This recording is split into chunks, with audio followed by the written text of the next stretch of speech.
Welcome to our YouTube video, exploring the political structure of two influential empires in Indian history, the Marathas and the Mughals.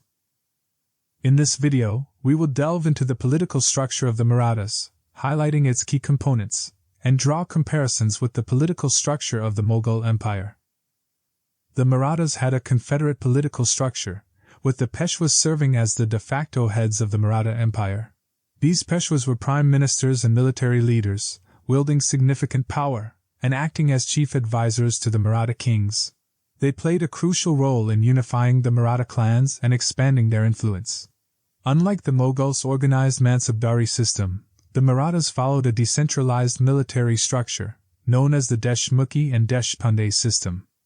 Deshmukhs and Deshpandes were local military commanders and revenue administrators, responsible for the defense and governance of their respective territories.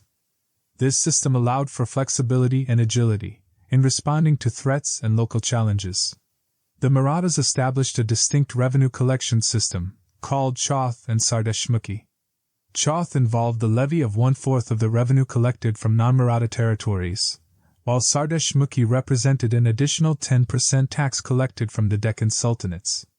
This revenue system enabled the Marathas to finance their military campaigns and consolidate their power. The Marathas granted significant autonomy to their territories and local chiefs. These territories, known as Swarajya, were largely self-governed, and the chiefs enjoyed considerable administrative and military authority. This decentralized approach allowed the Marathas to effectively control vast regions and maintain local support. To expand their influence, the Marathas forged alliances and confederations with various regional powers. They established the Maratha Confederacy, where several chiefs and territories united under a common cause. This confederacy enhanced their military capabilities and diplomatic reach. Now let's compare the political structure of the Marathas with that of the Mogul Empire. The Mogul Empire had a highly centralized political structure, with the emperor holding absolute authority. In contrast, the Marathas embraced a decentralized system, allowing for greater regional autonomy and local governance. The Mughal emperors possessed imperial authority, while the Marathas had confederate leadership, with the Peshwas acting as the de facto heads of the empire. The Mughal Empire employed the Mansabdari system to organize its military and administrative structure. However, the Marathas had the Deshmukhi and Deshpande system for local military, command, and revenue administration. The Mughal Empire relied on a complex revenue administration system, while the Marathas collected revenue through the Chauth and Sardeshmukhi system, targeting non-Maratha territories and the Deccan sultanates.